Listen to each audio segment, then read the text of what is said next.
竟然有如此厉害的小伙。为了丈母娘一家能够过上一个温暖的冬天，他徒手设计打造了一款不用电也不用油的取暖神器，不仅节省了大量的电费油钱，取暖的效果更是比空调地暖都还要好。所用的材料更是一个废弃的油桶和一些钢筋。只见小伙先将制作好的钢筋炉排放入油桶内，接着再拿来3根尺寸相同的角铁，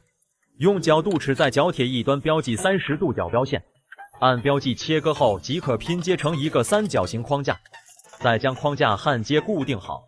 并在框架的3个角位置都焊接上3个螺母，再拧上3根螺栓，以此作为取暖炉的基座部分。再把桶盖放在基座上后，焊接3根钢筋固定位置，防止取暖炉出现倾斜移位。